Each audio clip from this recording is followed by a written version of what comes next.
Merci beaucoup. Bonjour, chers collègues. C'est un plaisir d'être avec vous aujourd'hui ici. Dans ce panel, nous allons vous dire ce que NEETs est, ce dont ils ont besoin, certaines options et certaines bonnes pratiques pour intégrer NEET dans le marché du travail. Je voudrais dire que nous avons des interlocuteurs excellents avec nous. À ma droite, Madame Karen McGuire, elle travaille en tant que le chef de département pour emploi local et ce programme en fait s'appelle LEAD et c'est un programme pour entrepreneuriat mené par WAVES. Je pense que vous faites partie de OCDE depuis 18 ans, n'est-ce pas? Et puis, nous allons parler de renforcement des capacités des gouvernements ainsi que les actions pour en fait augmenter la capacité des agences publiques d'emploi. Et nous allons parler de plusieurs thèmes. Nous avons Dr. Neil O'Higgins, économiste en chef dans le département d'analyse d'OIT et professeur d'économie. Et il a complété son doctorat à l'université de Florence. Et il est expert sur le marché du travail et l'économie. Il est aussi un des leaders et il fait partie de l'OIT, comme je l'ai dit, et il travaille sur le transfert global des emplois aux jeunes. Et il est auteur, écrivain de plusieurs articles. Il inclut la facilitation de l'emploi des jeunes. Et nous allons avoir deux présentations aujourd'hui. Et j'aimerais aussi vous demander d'être participatoire, d'être interactif. Donc, si vous avez des questions ou des remarques à partager avec nous, n'hésitez pas, s'il vous plaît. Vous pouvez à tout moment les poser. Nous allons les répondre peut-être à la fin de notre présentation. Maintenant, nous allons commencer avec monsieur pour notre première présentation.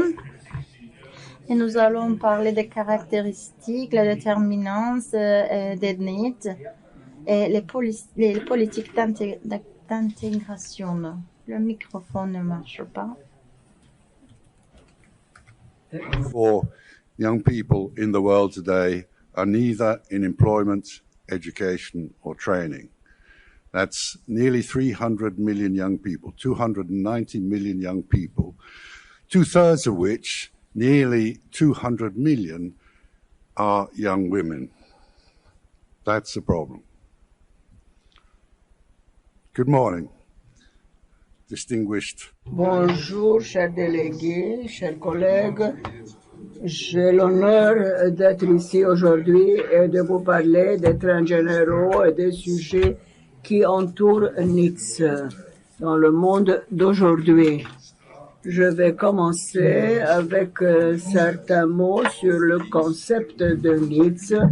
Les jeunes qui ne sont pas dans l'emploi, l'éducation ou la formation, c'est pas toujours très bien compris ce concept, alors que je pense que c'est important de dire quelque chose sur les caractéristiques et les traits et de dire combien cela est différent du chômage des jeunes, l'indicateur que nous utilisons d'habitude. Je vais aussi parler en termes généraux des implications et mon collègue va plus donner des détails, aura des approches plus spécifiques.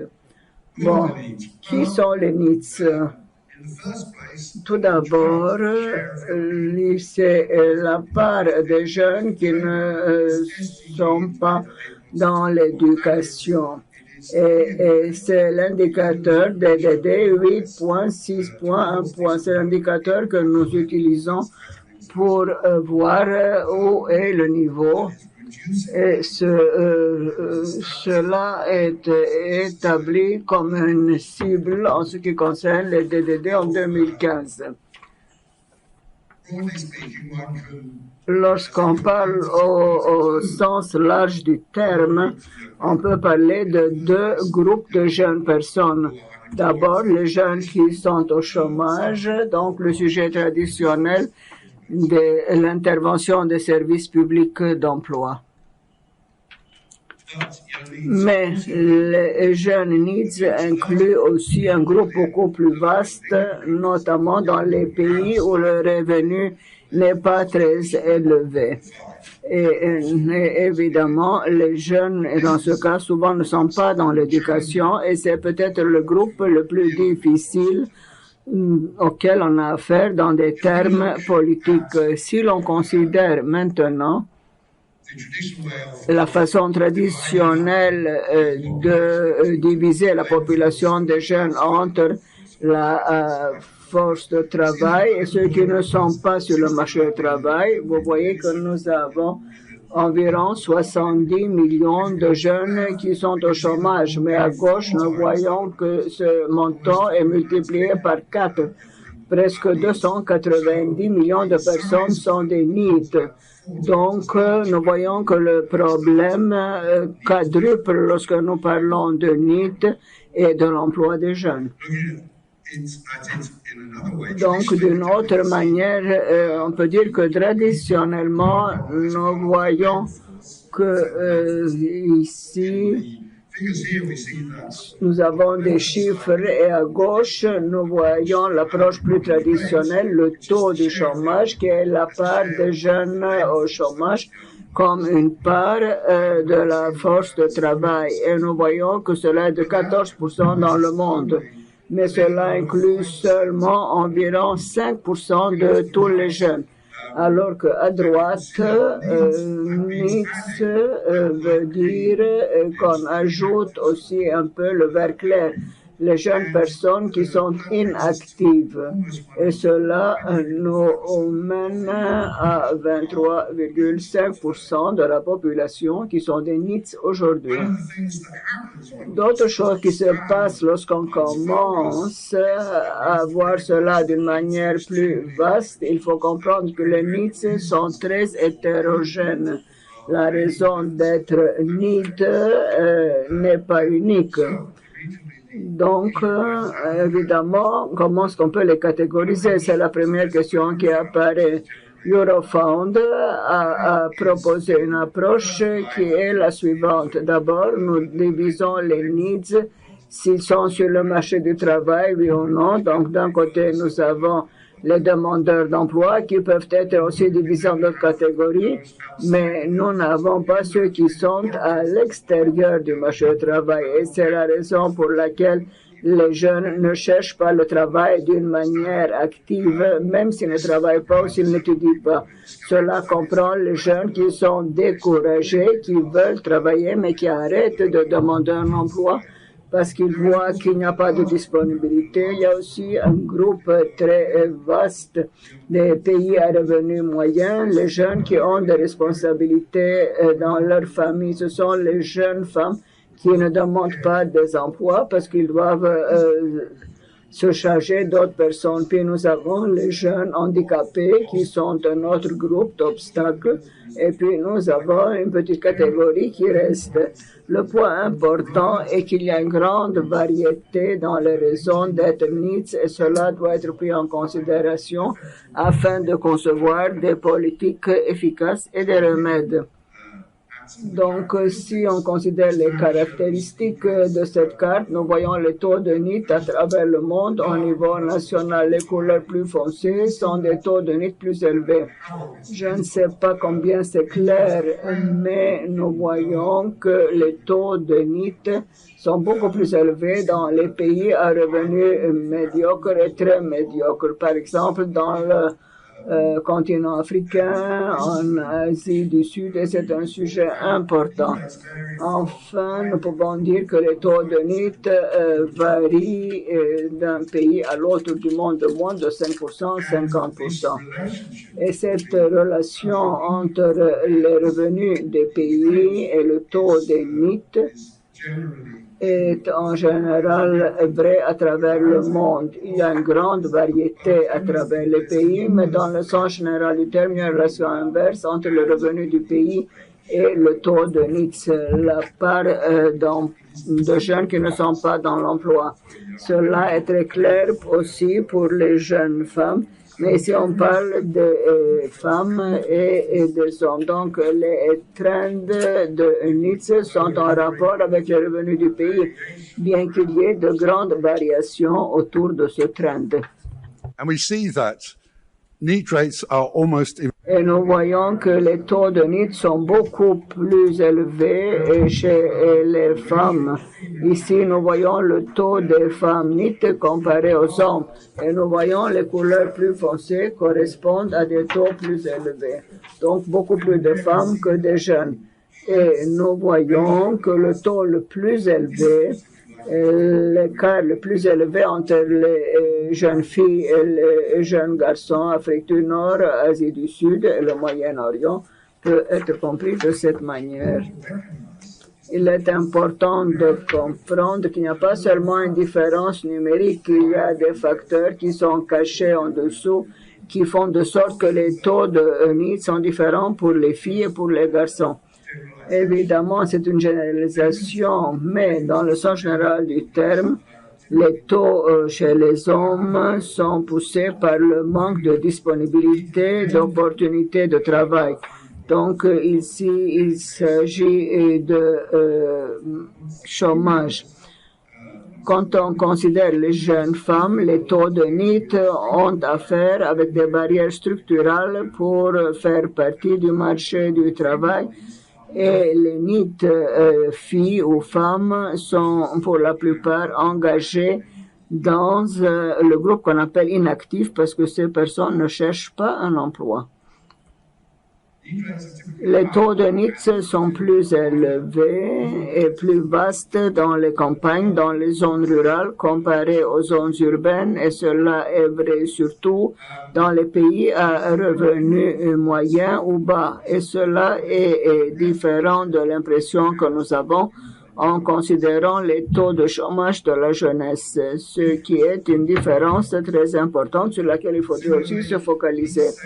D'une manière similaire, le statut de NEET est concentré parmi ceux qui sont le moins formés.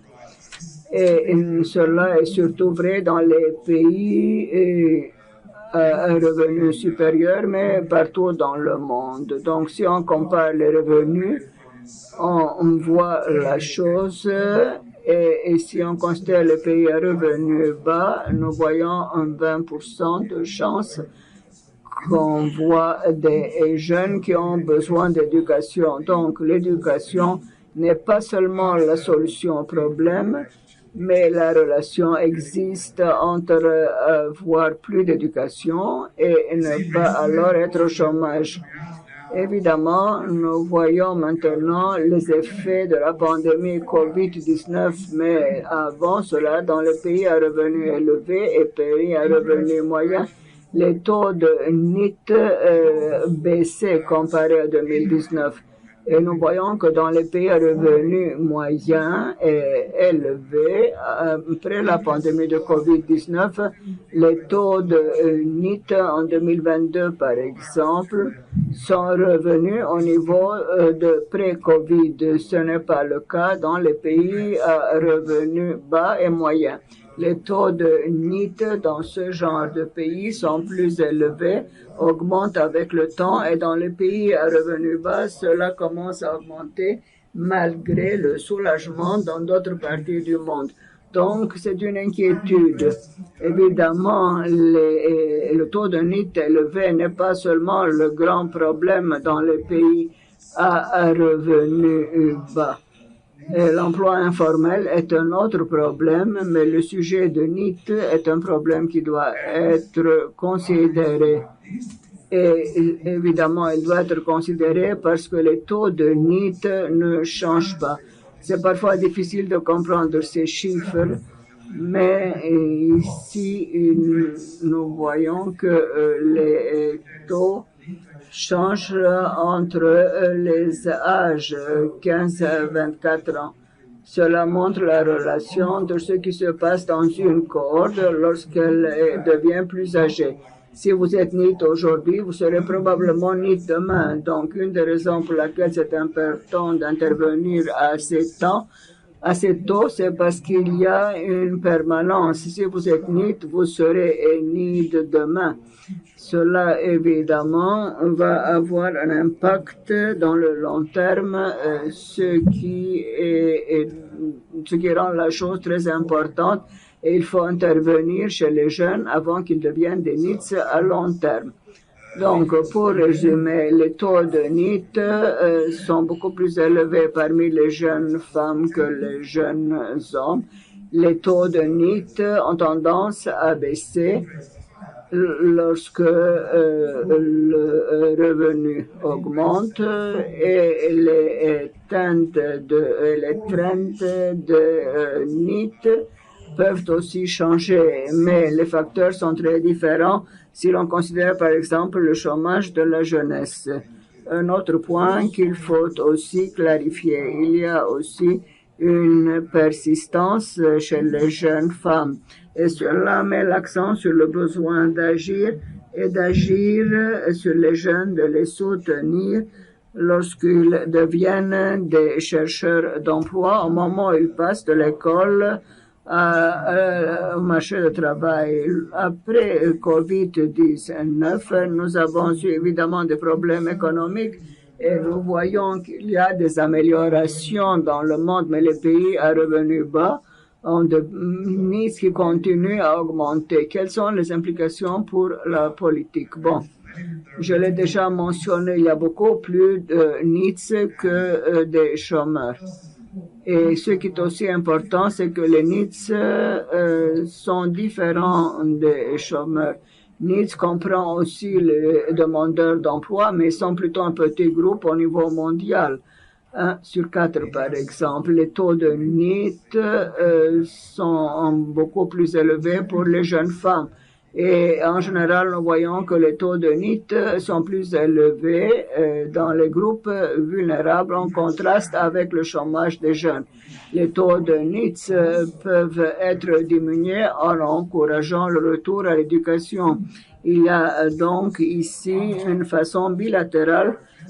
Donc, il y a aussi si on réduit le nombre de jeunes qui participent à l'éducation, nous allons, du point de vue numérique, réduire le taux de NEETs, mais il faut aussi augmenter les aptitudes des jeunes pour qu'ils puissent avoir de meilleurs projets pour l'avenir. Il faut que la politique se focalise sur les barrières dans l'éducation pour les groupes vulnérables. Réduire les NEET ne veut pas dire seulement trouver des emplois pour les jeunes qui les cherchent, mais réduire les obstacles, les barrières qui empêchent la participation des jeunes dans le marché du travail. Et dans ce contexte, évidemment, il faut aussi essayer de créer des partenariats et de trouver les jeunes, les NEETs inactifs qui auraient travaillé s'ils trouvaient, mais évidemment, ils rencontrent aussi parfois des barrières qui les empêchent de participer à la population active. Évidemment, il faut avoir une approche beaucoup plus vaste pour comprendre les défis auxquels sont confrontés les NEET. Et les taux d'intervention doivent augmenter, notamment en considérant les politiques macroéconomiques. Les jeunes ont besoin de plus d'emplois. Nous devons créer beaucoup plus d'emplois pour les jeunes. D'une manière ou d'une autre, il faut les soutenir pour que cela ait de l'effet. Et puis, il y a évidemment, d'autre part, des programmes pour soutenir les jeunes Et c'est justement le SEP qui s'occupe, le SPE qui s'occupe de cela. Mais il faut voir quelles sont les autres barrières auxquelles sont confrontés les jeunes pour avoir accès au marché du travail. Cela varie évidemment selon les circonstances locales du pays. Les interventions, nous savons ce qui fonctionne, notamment en ce qui concerne les programmes d'intervention. Nous savons que combiner la formation, évidemment, est un bon moyen plutôt que l'isolation. Les interventions auraient été meilleures si elles étaient faites sur mesure et sur les besoins des jeunes. Cela s'applique aussi pour les jeunes NEET. Par exemple, il faut faire attention aux obstacles à l'éducation, notamment en voyant ce que les difficultés qu'ont les femmes, par exemple. Il faut faciliter l'accès aux soins des enfants, etc. En Union européenne, il y a un bon exemple d'une telle approche exhaustive. C'est la garantie pour les jeunes dans l'Union européenne qui existe depuis 2014 et à cela a été ajouté d'une manière graduelle à une baisse des taux de NEET. Mais il s'agit évidemment de réduire le chômage dans l'Union européenne. Cela fournit un exemple encourageant et notamment la notion selon laquelle tout est basé sur la garantie. Donc, les jeunes reçoivent une offre d'emploi, d'éducation ou de formation. Établir un tel cadre exhaustif est difficile, évidemment, du point de vue financier et institutionnel. Cela se passe en Union européenne et ailleurs, par exemple, en Europe centrale, en Europe de l'Ouest, ce système est adopté maintenant, en Afrique du Nord aussi.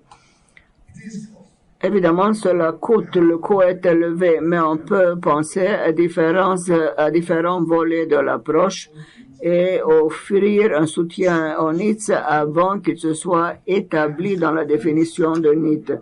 Et évidemment, si l'on pense combien cela coûte d'intervenir, il ne faut pas oublier les coûts de ne pas agir. Si nous n'agissons pas maintenant, ces jeunes NEET deviendront des personnes exclues du marché du travail.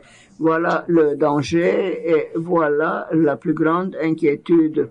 Et évidemment, il y a aussi dans la présentation certaines publications qui peuvent être intéressantes pour vous et je vous remercie de m'avoir écouté. Thank you very much, Neil. Well,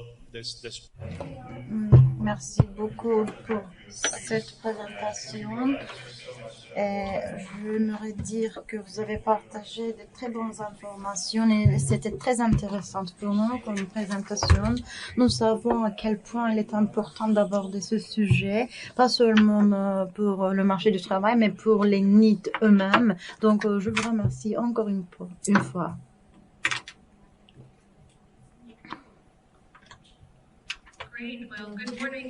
Parfait.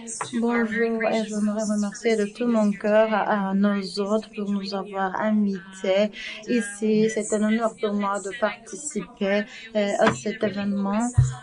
En tant qu'OCDE, nous essayons de nous concentrer sur les solutions locales et surtout après les présentations de Denise. Si nous voulons penser en fait à comment résoudre ce problème, quels sont les différents facteurs en fait qui mettent ces jeunes dans cette situation sous la catégorie de NEET. Donc je veux dire qu'il y a beaucoup de points à souligner et moi je vais parler de quelques politiques spécifiques. Je vais partager des tendances de données et quelques méga tendances si je peux dire. Nous avons aussi vu quelques taux des diverses régions du monde et cela en fait est un tableau d'OCDE qui nous montre en fait les proportions de jeunes dans les pays de l'OCDE qui ne travaillent pas, ne suivent pas d'études ni de formation et nous voyons aussi les âges en fait dont nous parlons, le taux de net entre les ans 18 et 24, en fait, dans certains pays de l'OCDE, en fait, nous montre une différence importante. Ici, j'aimerais montrer que, en fait, ce n'est pas toute la même les situations dans divers pays du monde. Ce n'est pas un test. Vous n'avez pas besoin de lire tous les chiffres, mais c'est juste pour montrer que dans 5 pays, ça peut être même une région, nous voyons que les taux varient gravement. Dans une région, ça peut être 5%, dans l'autre, ça peut même monter jusqu'à 50%. Donc, nous voyons que les données, en fait, changent beaucoup d'une région à l'autre. Comme Neil a aussi mentionné, en fait, le marché du travail, en fait, nous montre la situation des NEET et je pense qu'il y a quelque chose d'intéressant qui est la suivante. Un des challenges les plus grands, est-ce que c'est le travail ou c'est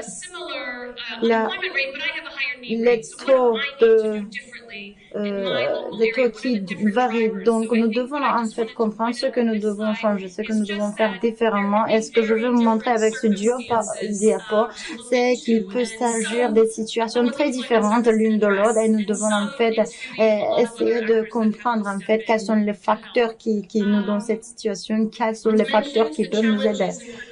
Avec les défis, surtout dans certaines régions du monde, nous voyons que certains pays de l'Union européenne et de la région OCDE, en fait, sont aussi montrés et nous voyons encore des taux très différents, surtout pour les jeunes qui ne sont ni dans l'éducation ni dans la formation.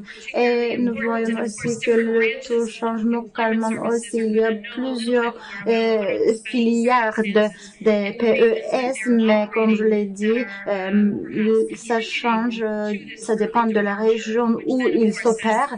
Et bien sûr, ça impacte gravement, en fait, tous leurs travaux.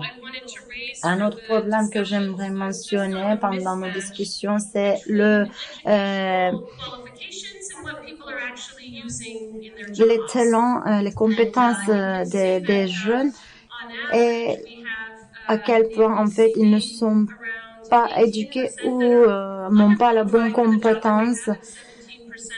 Nous voyons que le taux, en fait, c'est 17% pour les gens qui sont surqualifiés, si je peux dire.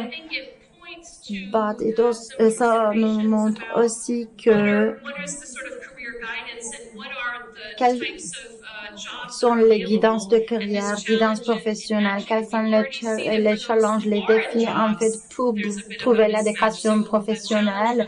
Donc ceci en fait est aussi un défi et qui nous donne en fait encore plus de chômage. Nous avons aussi entendu pendant le discours d'inauguration qu'il s'agissait de certaines opportunités pour les jeunes et inclut le self-employment. Ça veut dire que les jeunes, en fait, ne font pas partie de ces travailleurs indépendants. Parfois, ce n'est pas une mauvaise chose pour les adultes, mais les jeunes n'ont pas cette pratique. Ils ne sont pas habitués à aller à un boulot tous les jours non plus. Donc, ils essayent, en fait,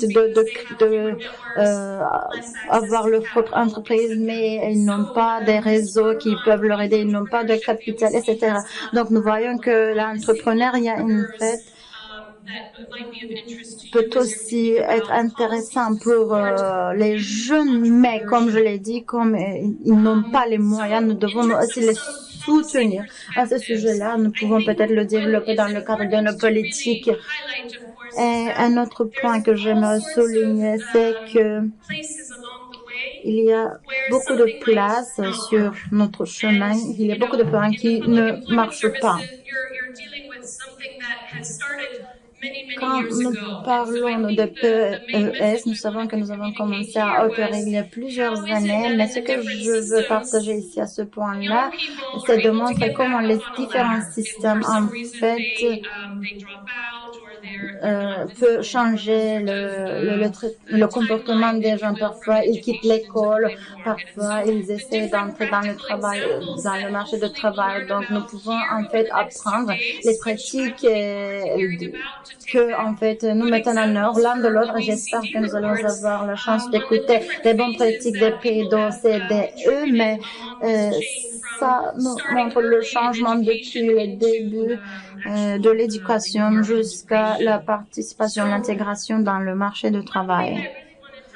Un autre point, c'est un autre point que j'aimerais souligner, c'est l'intégration des services locaux. Nous l'avons aussi entendu dans les discours d'inauguration, mais il s'agit ici d'un autre défi que nous appelons intégration horizontale. Donc, pour nous, il est important de souligner que fréquemment, les soutiens sociaux, en fait, fonctionnent plutôt localement que les services d'emploi. Je ne sais pas si c'est le cas dans plusieurs pays, mais nous devons, en fait, trouver un moyen de travailler en collaboration. Ça peut varier, en fait, dépendant de la structure ou des mécanismes existants dans le pays, mais je vais vous montrer quelques exemples pour pouvoir clarifier ce que je veux dire. Un exemple, comme je l'ai dit, que l'OCDE, en fait, s'intéresse particulièrement, et ça a été réalisé suite à la recommandation sur la jeunesse. Je pense qu'il y avait deux ans, juste après le Covid, nous avons en fait souligné l'importance et les besoins des needs. Et en Finlande, il y a une pratique très intéressante. Il y a beaucoup de partenariats locaux pour en fait aider les gens à trouver un boulot. Et je pense qu'à ce point-là, l'accessibilité devient encore plus importante, ainsi que la flexibilité. Et c'était très intéressant ainsi pour cet exemple.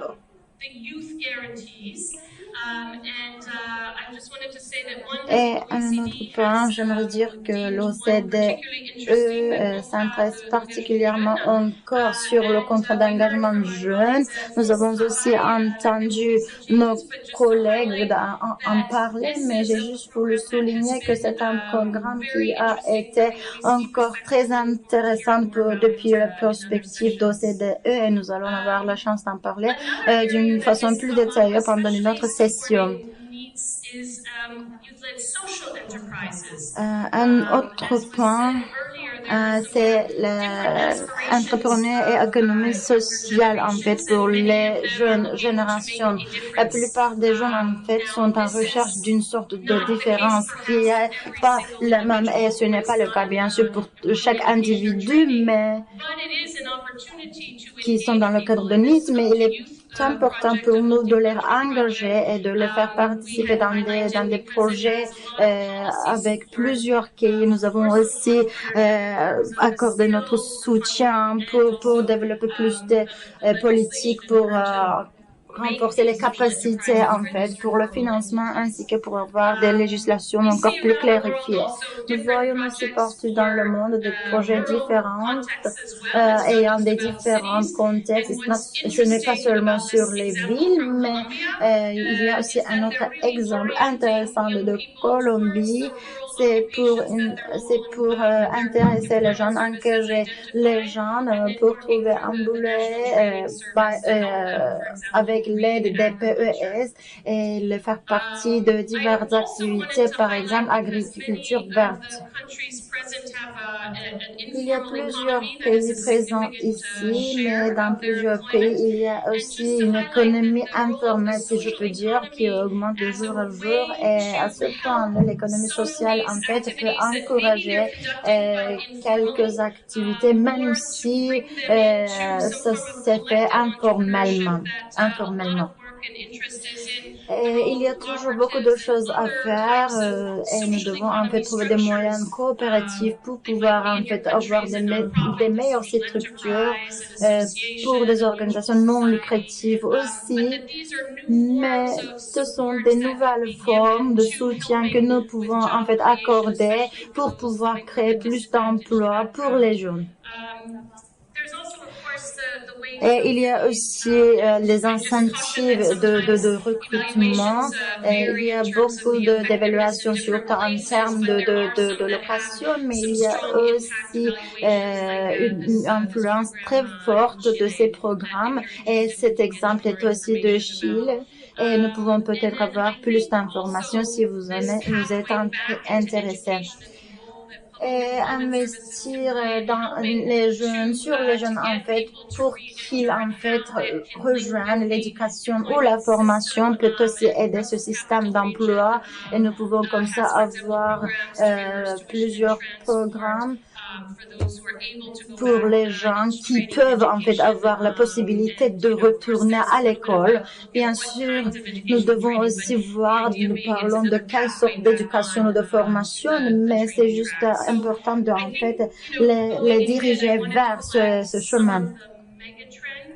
Il y a aussi quelques méga tendances que je vous avais parlé qui peuvent être effectives pour le marché du travail. Nous avons entendu l'intelligence artificielle pendant les discours d'inauguration et nous avons aussi entendu quelques autres manières pour que comment ça peut changer le monde. Et ce graphique à droite nous montre aussi les compétences digitales, en fait, le taux de compétences digitales. C'est aussi la nécessité de plusieurs boulots, plusieurs professions maintenant. Il y a des points qui ne sont pas très clairs parce que nous ne savons pas quel boulot, quelles professions seront remplacées par l'intelligence artificielle, mais nous voyons que cet impact s'aggrave de jour à jour et l'automatisation, surtout dans les professions industrielles, devient encore plus importante. Et un autre point, nous avons un rapport qui nous donne les chiffres, surtout pour les décennies passées, dans des cités capitales du monde. Et ça nous montre aussi les compétences des jeunes qui font partie de cette économie verte. Et il y a aussi des postes à pourvoir, des postes verts à pourvoir, ce qui veut dire que ces choix qui sont faits dans le système d'éducation, en fait, par les jeunes, sont faits quand ils sont encore plus jeunes, avant de devenir des adultes. Une autre tendance qui est très importante, qui encore dépend d'un pays à l'autre et des conditions démographiques, mais nous voyons aussi, surtout en Europe, il y a une manque de travail et nous avons de l'emploi. Et ce que j'essaie de dire, c'est que, en fait, même s'il s'agit d'une telle manque, nous devons trouver un moyen pour ces jeunes de faire partie de ce marché de travail. Nous allons avoir des différents scénarios dans les années à venir, surtout en ce qui concerne les opportunités disponibles pour ces jeunes. Mais ce que j'essaie de dire, c'est l'entrepreneuriat ou devenir un travailleur indépendant devient encore plus critique pour ces jeunes, pour les niches. Nous avons aussi écouté les histoires d'inspiration et quelques blagues, mais toute génération pense que les générations avant eux-mêmes travaillaient beaucoup dur, travaillaient beaucoup plus et ils essayent de changer ce qu'ils ont fait, mais nous parlons ici d'un changement de valeur. C'est juste une illustration, en fait, nous montrant des données. La différence entre les millénials ou autres générations, en fait, dépend aussi des caractéristiques des professions et je pense que ceci est un exemple particulier des États-Unis. J'ai juste voulu vous faire comprendre que avant de penser ce que nous devons faire à ce sujet-là, nous devons comprendre ces différences surtout entre les générations. Qu'est-ce qu'ils veulent, ces gens? Quels sont leurs désirs, leurs souhaits? Quels sont les groupes que nous pouvons travailler avec, par exemple, les réseaux sociaux, en fait, peuvent nous aider à rejoindre ces needs. Nous pouvons peut-être faciliter pour eux d'accéder à des opportunités professionnelles.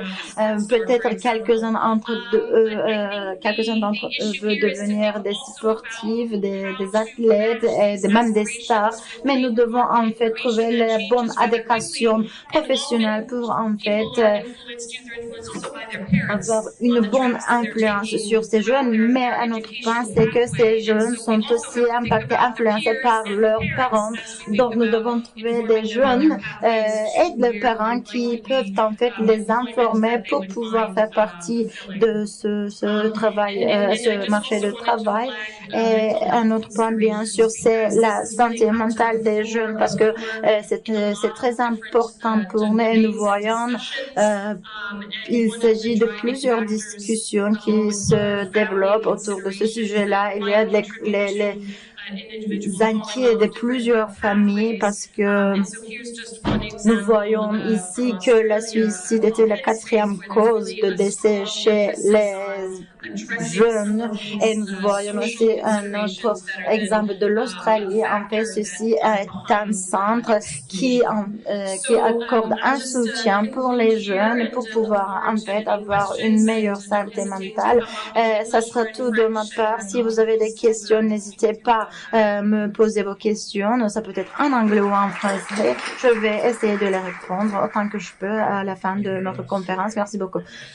Merci beaucoup, Karen. Moi, et vous pouvez aussi poser vos questions en turc ou en espagnol. N'hésitez pas, s'il vous plaît, si vous en avez.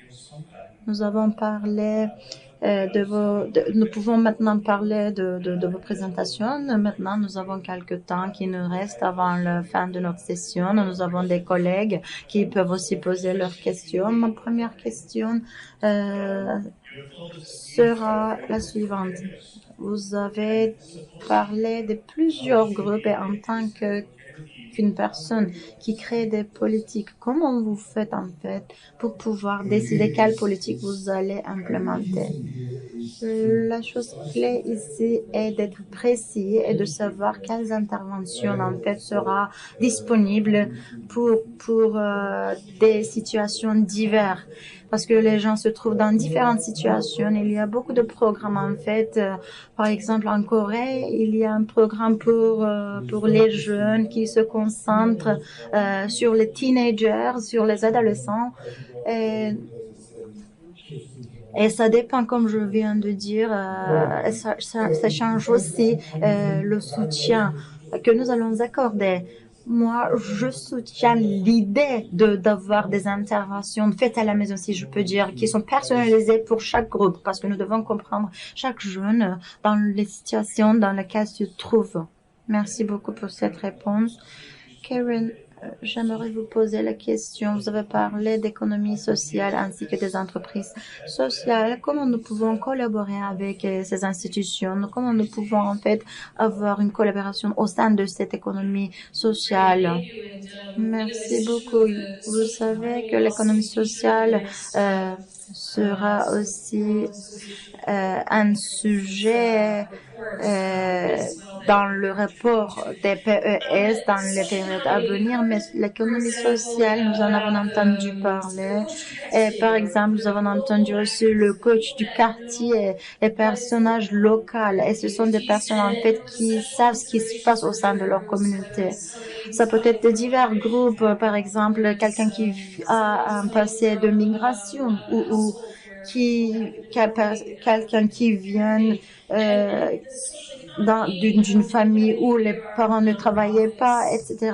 Donc, il y a beaucoup d'organisations non lucratives et ils organisent des différents forums dans divers pays. Mais ce que nous devons savoir ici, c'est ce qui est spécial avec ce groupe que nous allons en fait faire face.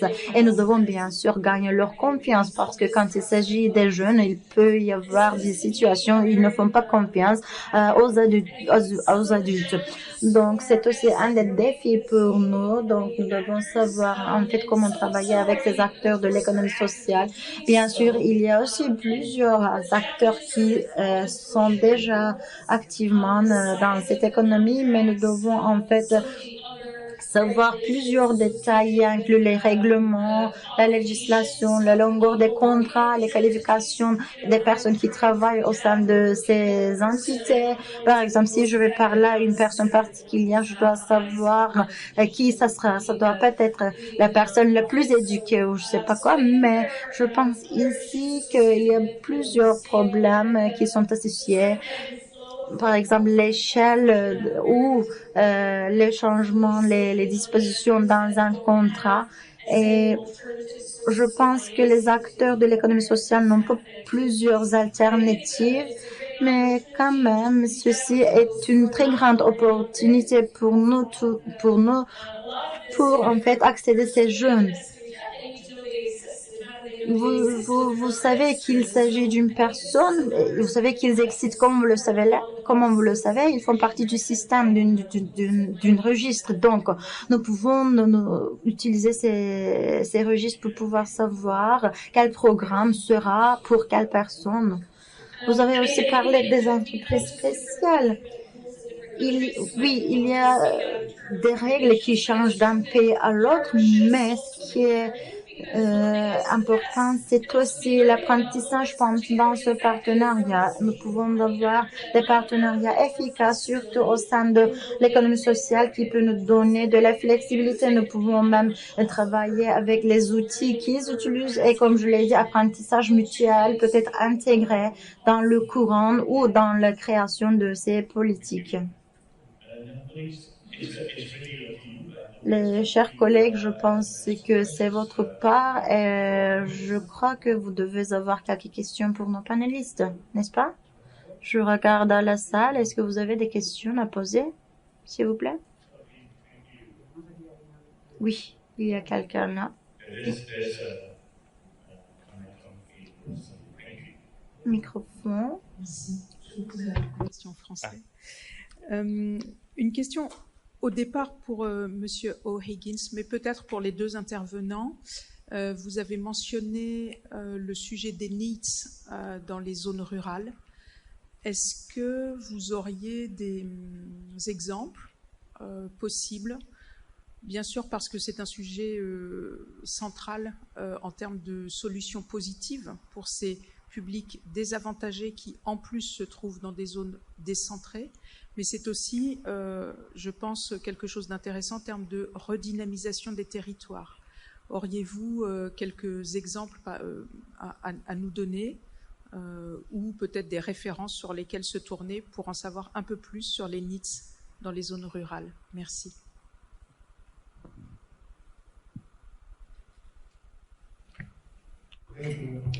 Merci beaucoup.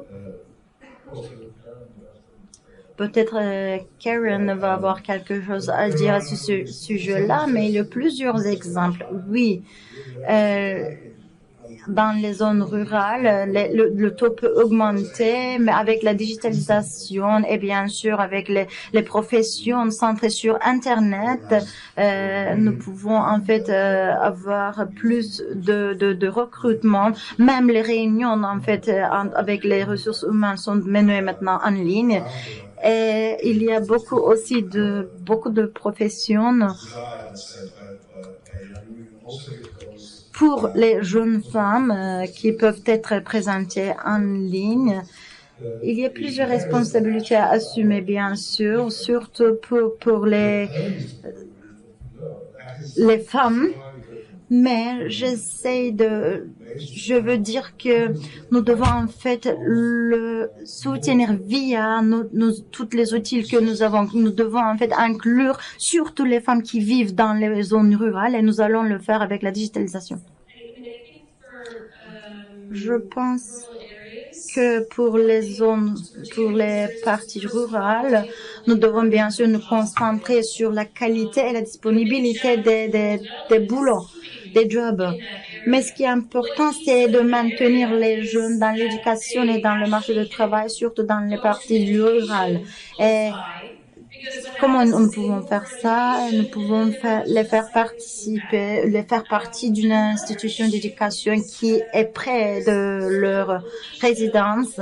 Et quand nous parlons de location et des opportunités ou d'éducation, ça nous apporte aussi la question quels sont les autres services en fait qui peut nous aider. Par exemple, quel bus prendre pour aller à l'école, surtout dans les régions rurales. Vous devez avoir un groupe qui est concentré sur le centre, mais il peut y avoir d'autres barrières. Ça ne doit pas être le transport, mais ça peut être la famille, par exemple, ou l'influence sociale. Donc, il y a beaucoup de sujets à aborder quand il s'agit des régions rurales. Merci beaucoup. Maintenant, nous allons avoir une autre question. Merci. Je voudrais remercier et féliciter les deux panélistes pour leurs interventions brillantes.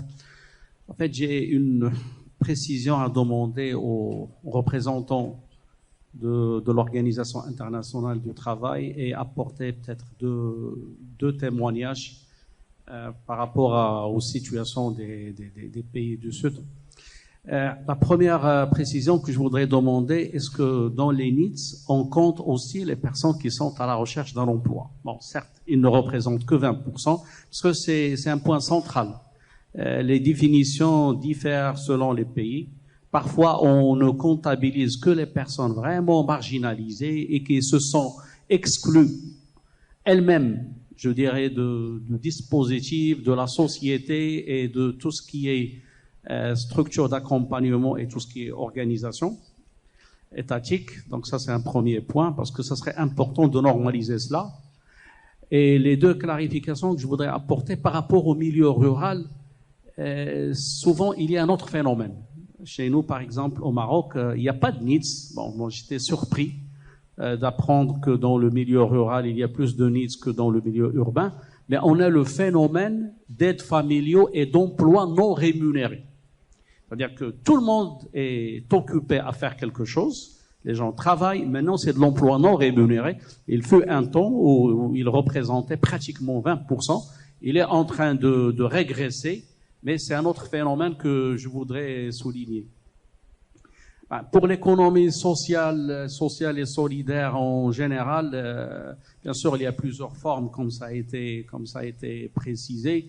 Je dirais qu'il y a peut-être un pied sur lequel beaucoup de pays ne marchent pas. C'est tout ce qu'on peut mettre dans le paquet des services à la personne, à la famille et à la communauté. Et ça constitue, je dirais, une niche très importante d'emploi. Donc, c'est tout ce qui est, je dirais, préscolaire, tout ce qui est crèche, tout ce qui est assistance aux personnes non autonomes, tout ce qui est restauration de monuments, tout ce qui est sport, tout ce qui est culture, ça coûte cher, ça pose un problème de solvabilité, mais c'est une grande niche d'emploi. Il faudrait souligner qu'entre les pays occidentaux et les autres pays, il y a une grande différence en matière effectivement d'emploi assuré par les fondations et les associations. Aux États-Unis et au Canada, ça représente jusqu'à 30%. Donc 30% des emplois sont créés par des fondations et des associations qui emploient par la suite les gens à faire ce que je viens de dire. La deuxième forme, effectivement, de l'emploi économique et social, c'est tout ce qui est coopératif. Donc tout ce qui est produit de terroir, tout ce qui est, je dirais, organisation particulièrement des femmes, je dirais, dans des structures qui bénéficient d'avantages fiscaux, qui bénéficient d'appui de la part de l'État, particulièrement en matière de circuits de commercialisation et j'en passe.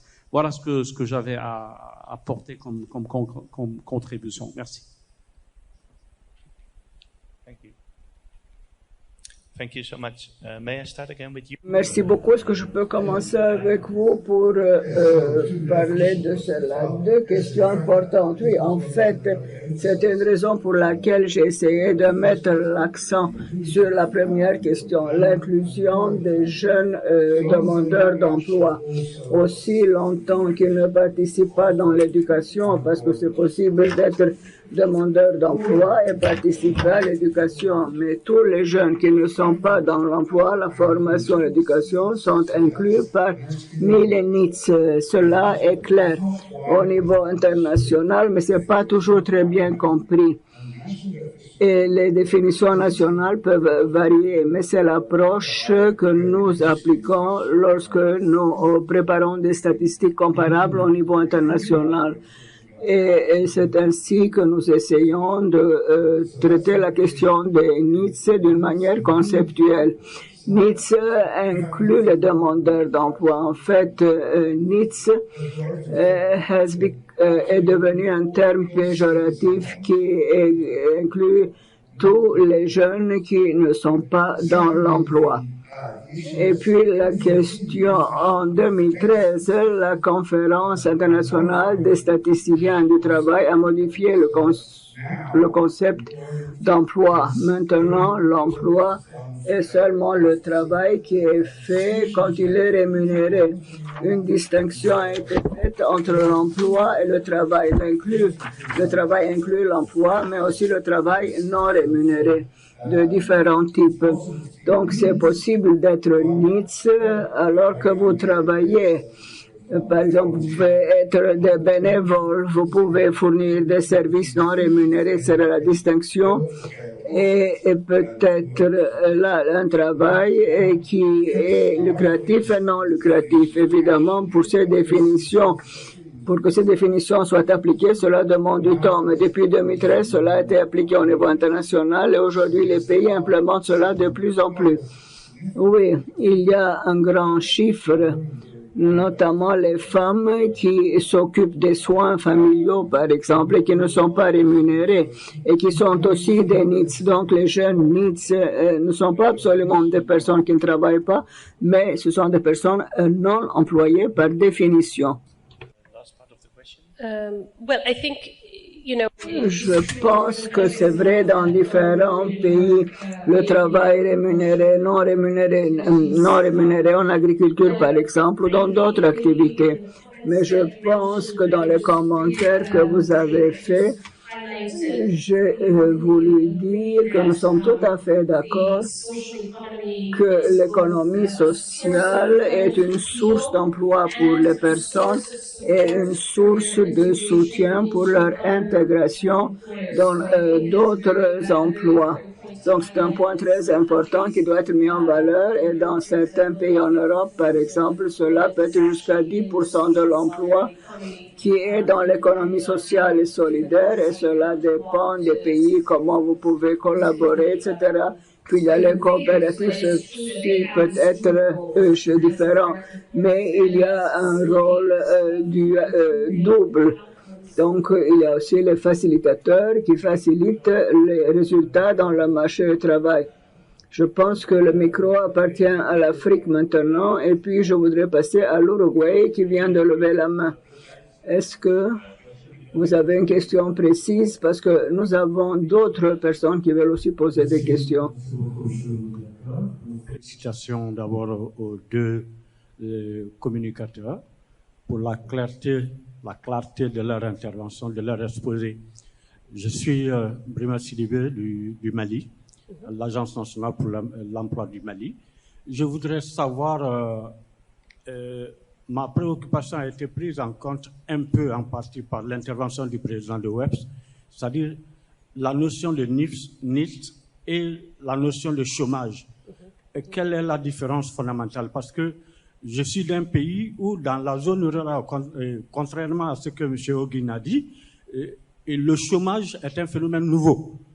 Nous, dans notre communauté, il n'y avait pas de chômage. Donc, tous ceux qui n'étaient pas en formation, qui n'étaient pas en emploi et qui n'étaient pas à l'école, ils avaient une occupation. Est-ce qu'il faut les situer toujours dans ce cadre-là, dans notre groupe cible? Et quelle est la part, c'est-à-dire du secteur informel, dans l'emploi de ce groupe cible-là? Voilà ce qui était ma préoccupation. Merci beaucoup. Thank you. So, This is a question for you again, Neil. C'est une question pour vous, Neil, de nouveau. Oui, en fait, c'est l'un des problèmes, notamment en Afrique. D'une manière générale, il y a une relation positive entre les taux de chômage et le revenu du pays. Évidemment, cela n'a pas beaucoup de sens lorsqu'on pense que le chômage est un indicateur. Mais les jeunes NEETs incluent les jeunes employés, mais c'est un groupe beaucoup plus vaste. Et une raison pour laquelle on l'adopte, c'est pour avoir un meilleur indicateur pour les jeunes et le marché du travail. Le chômage est un terme très vaste et il est pertinent dans les pays à revenu moyen. Personnellement, je pense que le taux de NEETs est un indicateur plus exhaustif, ce qui est une meilleure indication du problème. C'est simple à appliquer aussi au niveau international et ces organisations. Le taux de chômage, pour être au chômage, il faut vraiment que je demande de l'emploi. Il se peut qu'il n'y a pas un bureau de travail ou bien c'est un travail informel. Je ne sais pas exactement ce que je dois faire pour obtenir un job. Et cela, évidemment, peut varier dans différents contextes. Donc, NEETs est un concept plus général, mais qui inclut aussi ceci. Uruguay. Uruguay a déjà attendu depuis un moment. Buenos días. Bonjour à tous, je suis le représentant d'Uruguay et ma question est en rapport avec la question de mon collègue du Mali. Et je vais me focaliser sur les zones rurales. Lorsque nous parlons des difficultés, notamment pour les femmes qui n'arrivent pas à se joindre au monde du travail, et vous parlez d'ailleurs du travail non rémunéré, et cela est en rapport évidemment avec le travail dans le ménage.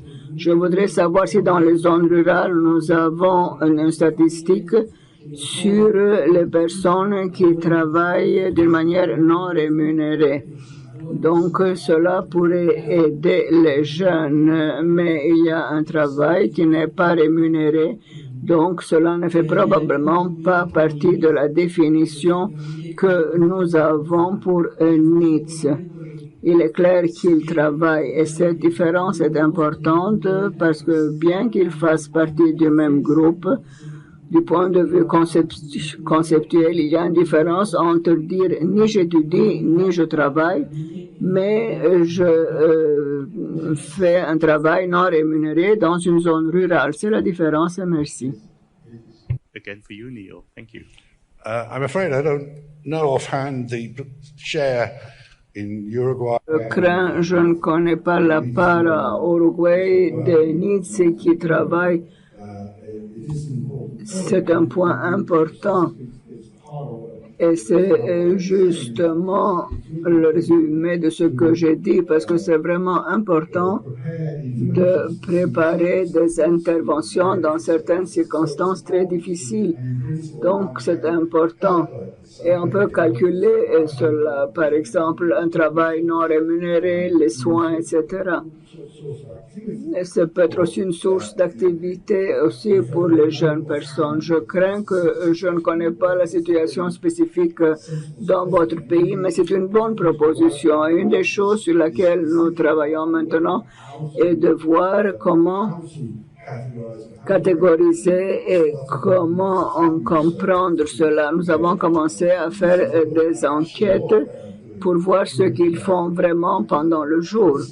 Et c'est vraiment une façon d'essayer d'identifier cela. Nous avons fait cela pour les NEETs en Asie du Sud et nous voyons parfois que les femmes travaillent beaucoup plus dur que leurs homologues hommes, bien qu'ils soient à l'extérieur du marché du travail. Il faudrait que nous considérions cela d'une manière plus générale. C'est pas tellement facile à reconnaître, mais c'est un point important. Merci beaucoup, Neil. Vous pouvez donc être un NIT et travailler beaucoup. C'est vraiment une information importante. Une autre question. Bonjour tout le monde. Merci beaucoup de m'avoir accordé la parole. Je voudrais tout d'abord remercier nos panélistes pour leur présentation qui ont bien introduit la thématique des NITS qui sera l'objet de nos discussions pendant ces 2 jours. Moi, en fait, j'ai 2 observations et une question. La première observation, je me présente premièrement, je m'appelle Béchir, je viens de la Mauritanie, du service public de l'emploi de la Mauritanie. Et ma première observation, c'est que les jeunes ne naissent pas NIT. Ils ne naissent pas NIT, ils le deviennent. Donc ça, c'est une bonne chose. C'est-à-dire que même si le défi, il est là, il est lourd, on peut toujours le relever. Mais pour le relever, il faut réduire le nombre d'élites de par le monde. Les réduire, c'est-à-dire rendre nos dispositifs de formation et d'éducation inclusifs, équitables et surtout flexibles. C'est-à-dire, tout à l'heure, dans son discours, le président du WEPS a parlé de l'école de la deuxième chance, de l'apprentissage tout au long de la vie. On peut encore ajouter d'autres concepts qu'on peut inventer pour récupérer ces NITS et pour réduire le nombre de NITS. Ma deuxième observation, c'est qu'au niveau des services publics de l'emploi, même si les NITS est un problème multidimensionnel, mais les services publics de l'emploi restent toujours au cœur de la problématique. Parce que la finalité de tout ça, c'est de trouver un emploi pour ces jeunes-là. Et donc, nous, dans les services publics de l'emploi, on s'intéresse plutôt aux jeunes qualifiés. Parce que c'est eux qui font beaucoup de bruit et les NITS ne sont pas assez présents dans et il n'y a pas assez de communication pour ces NITS-là. Et donc, il faut changer la donne. Et j'arrive là à ma question qui est adressée aux représentants de l'OIT. Ma question est la suivante. Vous avez cité plusieurs publications de l'OIT dans votre présentation. Est-ce qu'on dispose aujourd'hui d'un guide de l'OIT sur les NITS qui inclut une offre de services détaillée? Quels sont les services à offrir à ces jeunes et quels sont les acteurs qui doivent être chargés par cette offre de services? Et je vous remercie beaucoup. Merci.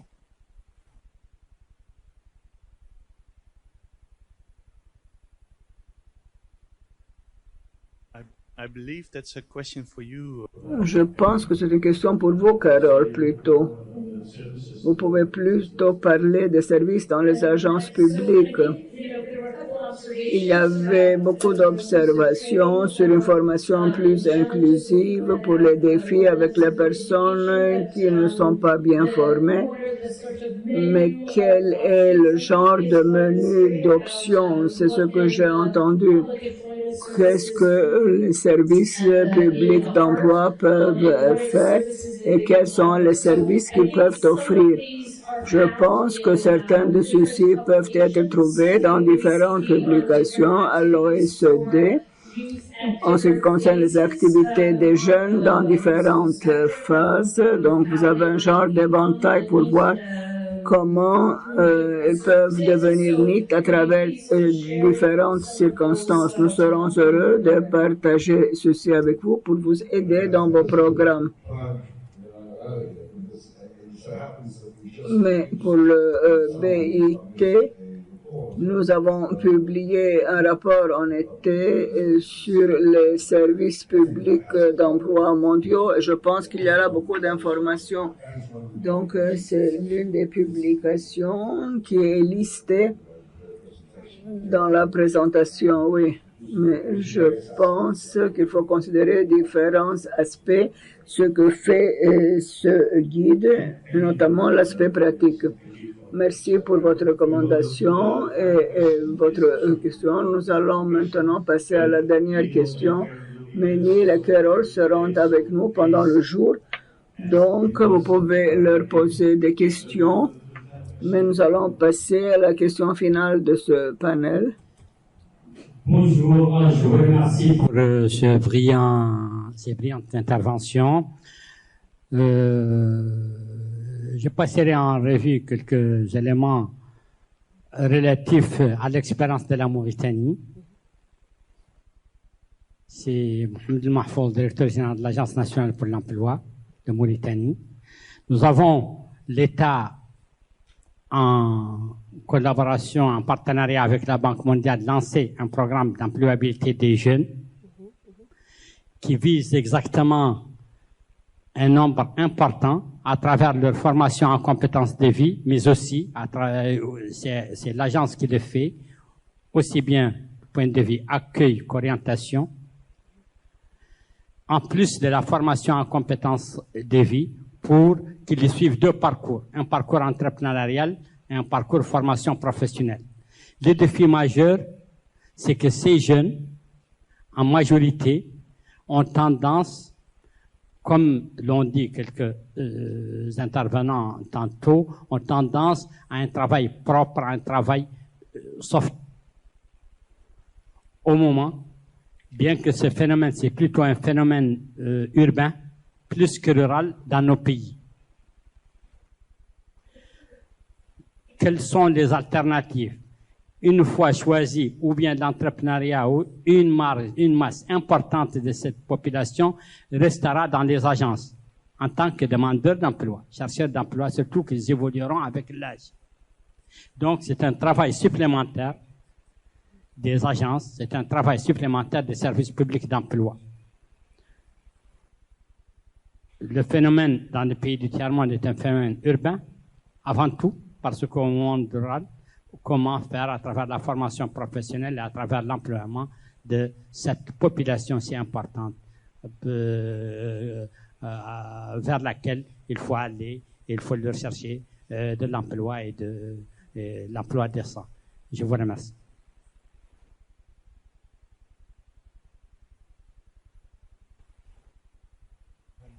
Karen, you spoke a little bit about entrepreneurship. Karen, vous avez parlé d'entrepreneuriat, peut-être que vous pouvez parler de cela, et puis peut-être on peut parler de la différence entre le rural et l'urbain. Je pense que dans différents contextes, beaucoup de personnes sont déjà entrepreneurs dans leurs activités. Nous avons eu un débat un peu plus tôt sur les définitions. Beaucoup de personnes travaillent, mais elles ne sont pas classifiées peut-être comme travaillant selon l'emploi dans le sens formel du terme. Je pense que l'entrepreneuriat, beaucoup d'économies qui ont des secteurs informels envoient beaucoup d'entrepreneurs. Ce sont des personnes qui ont des compétences, mais est-ce qu'ils peuvent générer un revenu et avoir des conditions de travail décentes? Et qu'est-ce que cela signifie pour le développement d'un pays? Donc, je pense qu'il y a des opportunités pour soutenir cela par un entrepreneuriat collectif ainsi que par l'économie sociale et coopérative pour aider les personnes dans la transition de ce qui peut être classifié comme économie informelle en un milieu où ils peuvent avoir un meilleur accès aux services, à la formation, etc. Et l'entrepreneuriat, dans le sens général, vous savez, les challenges sont différents dans différents pays, dans différents contextes, en ce qui concerne l'accès aux finances et aux compétences. Mais il y a beaucoup de programmes dans l'OCDE qui donnent des formations d'entrepreneuriat et cela commence à devenir, à faire partie des programmes dans l'éducation. Donc, certaines personnes peuvent déjà avoir ces aptitudes lorsqu'on pense en l'entrepreneuriat. Cela peut devenir une option pour ces personnes qui seront exposées à cela pendant leur vie. Et les études ont prouvé que les formations d'entrepreneuriat peuvent aussi conduire à de meilleurs résultats dans l'intégration de l'emploi.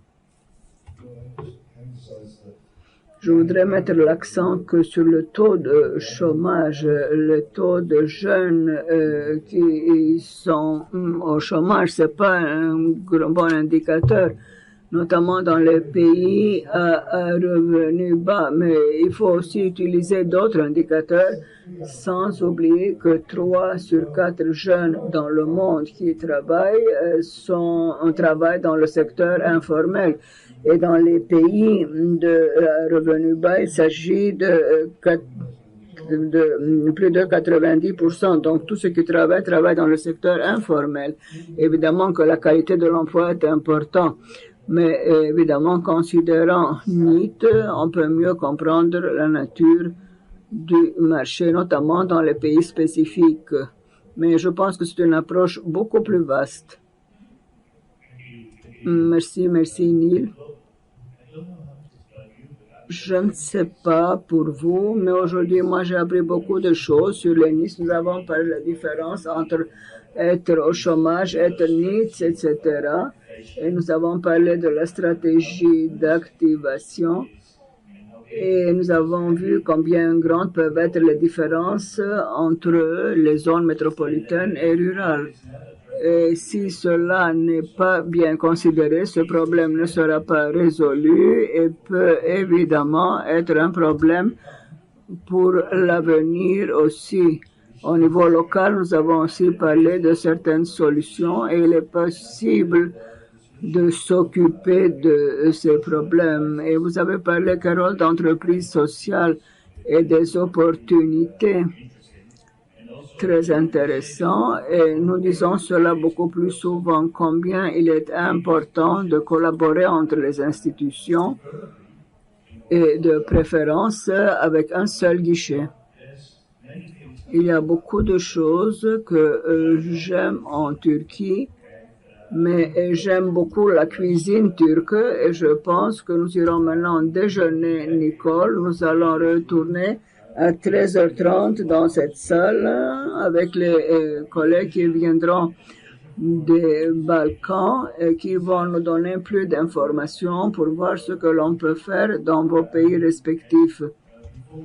Et avant de terminer, je voudrais remercier tous pour leur participation active et pour vos questions très intéressantes.